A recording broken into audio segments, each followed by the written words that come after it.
चलो नीतू, लगता है तुम्हारी सहेली तो बहुत ही गंभीर समस्या में उलझी हुई है। हाँ, समस्या तो कुछ गंभीर ही है। Okay, bye bye. বলিপাড়ার এক সময়ের সুপারহিট নায়িকা তিনি ক্যারিয়ারের মধ্য গগনে থাকার সময় আচমকা হারিয়ে যান তিনি। শোনা যায় মানসিক ভারসাম্য হারিয়েছিলেন। শেষমেশ বন্ধ ঘর থেকে উদ্ধার হয় তার দেহ। পারভীন বাবির এই মর্মান্তিক কাহিনী এখনো ভুলতে পারেননি সিনেমা প্রেমীরা। আজকের ভিডিওতে আপনাদের জানাবো পারভীন বাবির জীবনের সমস্ত ইতিহাস।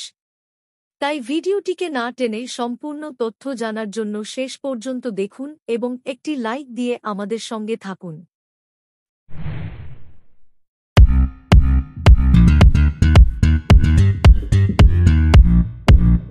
বলিপাড়ায় তখন ৭০-এর দশকের শুরু। পর্দা কাঁপাচ্ছেন রাজেশ খান্না, সবে উত্থান শুরু হয়েছে অমিতাভ বচ্চনের এই দুই মহারথীর পাশাপাশি নায়িকাদের মধ্যে তখন ঝোড়ো ইনিংস শুরু করেছেন হেমা মালিনী, জিনা। সেই সময় আরব সাগরের তীরে তুফান তুলেছিলেন আরও এক নায়িকা যার গ্ল্যামারের ছটায় মোহিত হয়েছে সিনে দুনিয়া। কিন্তু ক্যারিয়ারের মধ্য গগনে থাকতে থাকতেই আচমকা উধাও হয়ে যান। সেই নায়িকার মনে বাসা বেঁধেছিল মানসিক রোগ। তারপর একদিন বাড়ির বন্ধ দরজা ভেঙে উদ্ধার হয় তার নিথর দেহ। একসময় সেই নায়িকা পারভীন বাবির জীবন এবং মৃত্যুর কাহিনী ঘিরে এখনও কৌতূহলের অন্ত নেই তার ভক্তদের কাছে। চলুন এবার জেনে নিই পারভীন বাবির জীবনের আদ্য অন্তত।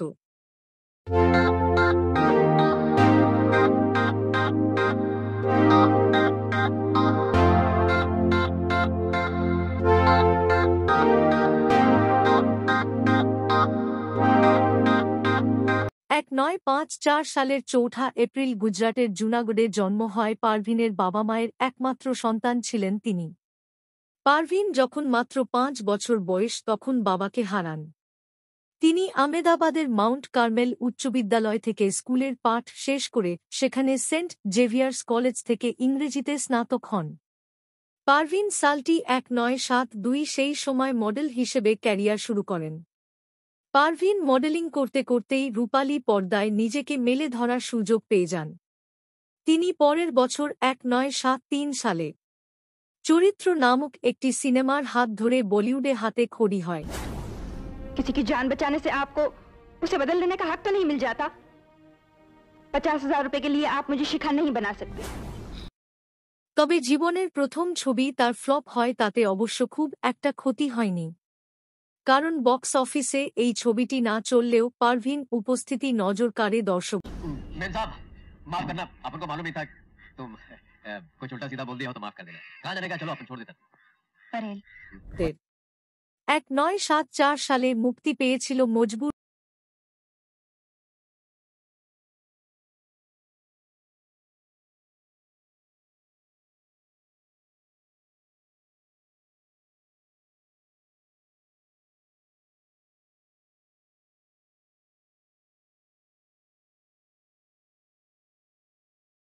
তবে বলিপাড়ার নায়িকা হিসেবে জনপ্রিয়তা পান এর পরের বছর। সালটি ১৯৭৫ মুক্তি পায় দিওয়ার। অমিতাভ বচ্চন, শশী কাপুরের সঙ্গে এই ছবিতে অনিতা চরিত্রে দেখা গিয়েছিল পারভীন ভাবিকে।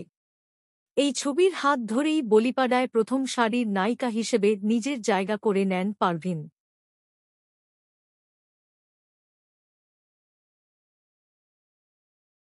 ছবির সাফল্যের পর আর পিছন ফিরে তাকাতে হয়নি। এরপর একের পর এক সুপারহিট ছবির নায়িকা হিসেবে দেখা গিয়েছে তাকে।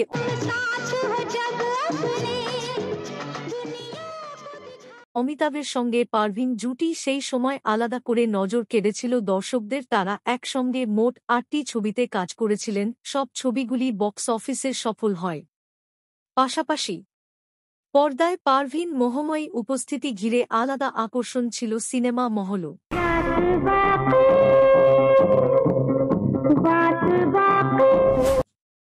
পারভীনের হাতে তখন একের পর এক সুপারহিট ছবি সাফল্য। তখন তার হাতের মুঠোয় এই সময় প্রেমের জোয়ারে গা ভাসিয়েছিলেন এই লাশময় নায়িকা গ্ল্যামার দুনিয়ায়।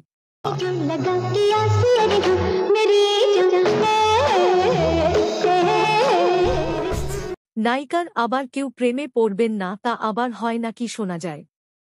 বলিপাড়ায় প্রথমে অভিনেতা পরিচালক ড্যানি ডেঞ্জাপ্পার সঙ্গে সম্পর্কে জড়িয়েছিলেন পারভিন, তবে কখনোই এই সম্পর্ক নিয়ে মুখ খোলেননি। ড্যানির পর অভিনেতা কাবির বেদির প্রেমে পড়েছিলেন পারভিন, তবে সেই প্রেমও টেকেনি বলিপাড়ায়। এরপরে যার সঙ্গে প্রেমের বাঁধনে নিজেকে বেঁধেছিলেন পারভিন, তিনি হলেন পরিচালক মহেশ ভা। তাই তাদের সম্পর্ক নিয়ে সেই সময় বিশেষ চর্চা হয়েছিল। সেই সময় স্ত্রীকে ছেড়ে পারভিন সঙ্গে একসাথে থাকা শুরু করেছিলেন মহেশ ভাট। মহেশ ভাটের প্রেমে পাগল ছিলেন, তবে তাদের প্রেমের মধুর সম্পর্ক নষ্ট হয়নি, বরং যতদিন গড়িয়েছে ততই উথাল পাতাল হয়েছে তাদের প্রেমের পর্ব। সাল 1979 ঘরে ঢুকে পারভিনকে দেখে চমকে গিয়েছিলেন মহেশ। ঘরের কোণে ভয়ে কুঁকড়ে বসে রয়েছেন পারভিন, তার হাতে ছুরি। মহেশকে দেখে ইশারায় পারভিন বোঝান চুপ থাকতে, কারণ ঘরে অন্য কেউ রয়েছে যিনি হত্যা করবেন পারভিনকে। এহেন অবতার দেখে কিছুটা ঘাবড়ে গিয়েছিলেন মহেশ ভাট। সেই প্রথমবার মহেশ ভাট টের পান যে পারভিনর কিছু একটা সমস্যা হয়েছে। তারপর থেকে একাধিকবার এমন লক্ষণ নাকি দেখা গিয়েছিল পারভিন। পরে জানা যায় স্কিজোফ্রেনিয়ায় আক্রান্ত পারভিন। এই সময় পারভিন পাশে দাঁড়িয়েছিলেন তার দুই প্রাক্তন প্রেমিক ড্যানি এবং কবির। আমেরিকায় নিয়ে গিয়ে চিকিৎসার জন্য মহেশকে সেই সময় পরামর্শ দিয়েছিলেন কাবির।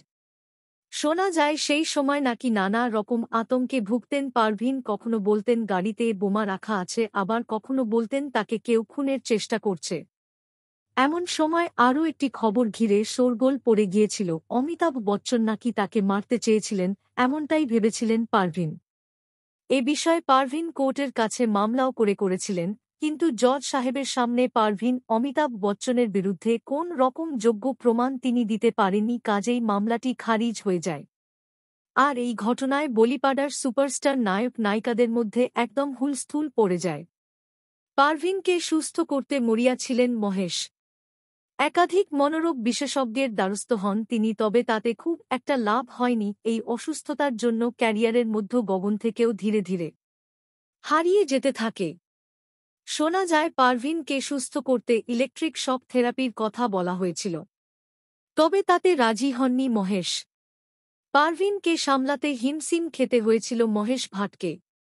এতটাই সন্দেহপ্রবণ হয়ে পড়েছিলেন পারভিন যে তা আগে জোর করে মহেশ ভাটকে খাওয়াতেন, যাচাই করে দেখতেন সেই খাবারে কিছু মেশানো আছে কিনা। ভালোবাসার জন্য মহেশও তার কথা মেনে চলতেন, ওষুধ ঠিকমত খেতে চাইতেন না। এরপর পারভিনকে নিয়ে বেঙ্গালুরু গিয়েছিলেন মহেশ ভাট, সেখানে ছিলেন তার দার্শনিক বন্ধু ইউজি কৃষ্ণমূর্তি। ভেবেছিলেন সেখানে গিয়ে হয়তো মানসিকভাবে কিছুটা ভালো থাকবেন। এরপর পারভিনকে বন্ধুর দায়িত্বে রেখে কয়েক মাস পর মুম্বাই ফিরে যান মহেশ ভাট। এরপর আর্থ ছবির কাজ শুরু করেন মহেশ, যা তার এবং পারভিন সম্পর্কের আধারে তৈরি হয়েছিল। বেঙ্গালুরু থেকে মহেশের মুম্বাই ফেরার কিছুদিনের মধ্যেই চলে আসেন পারভিন। তারপরই তাদের সম্পর্কের ভাঙ্গন ঘটে। 1983 সালের পর থেকে সিনে দুনিয়ায় আর সেভাবে দেখা যায়নি পারভিন বাবিকে। 2 সালে আবার খবরের শিরোনামে ফিরেছিলেন পারভিন। 1993 সালে মুম্বাইয়ের ধারাবাহিক বিস্ফোরণের মামলার শুনানিতে বিশেষ আদালতে হলফনামা জমা দিয়েছিলেন। তিনি দাবি করেছিলেন এই মামলায় অভিনেতা সঞ্জয় দত্তের বিরুদ্ধে তথ্য প্রমাণ জোগাড় করেছিলেন তিনি, তবে যখন তাকে তলব করে তারপর আর সাড়া দেননি তিনি। পারভিন আশঙ্কা করেন যে তাকে খুন করা হতে পারে। এরপর 3 বছর পর 2005 সালের 2 জানুয়ারি মুম্বাইয়ের বাড়ি থেকে উদ্ধার করা হয় পারভিন বাবির দেহ। নায়িকার বাড়ির দরজায় 3 দিন ধরে পড়েছিল খবরের কাগজ এবং দুধের বোতল, আর এতেই সন্দেহ হয় প্রতিবেশীদের ঘরের ভেতর থেকে পচা গন্ধ আসতে থাকে। পরে পুলিশ এসে দরজা ভেঙে তার দেহ উদ্ধার করে তদন্তে নেমে পুলিশ জানতে পারে যে দেহ উদ্ধারের 3 দিন আগে তার মৃত্যু হয়েছে। পারভিনের মৃত্যু অসুস্থতার কারণে এবং অস্বাভাবিকতা নেই বলে দাবি করেন পুলিশ। পারভিনের শেষকৃত্যের জন্য তার স্বজনরা এগিয়ে না এলে তিনি নিজেই তা করতেন বলে এক সাক্ষাৎকারে জানিয়েছিলেন মহেশ।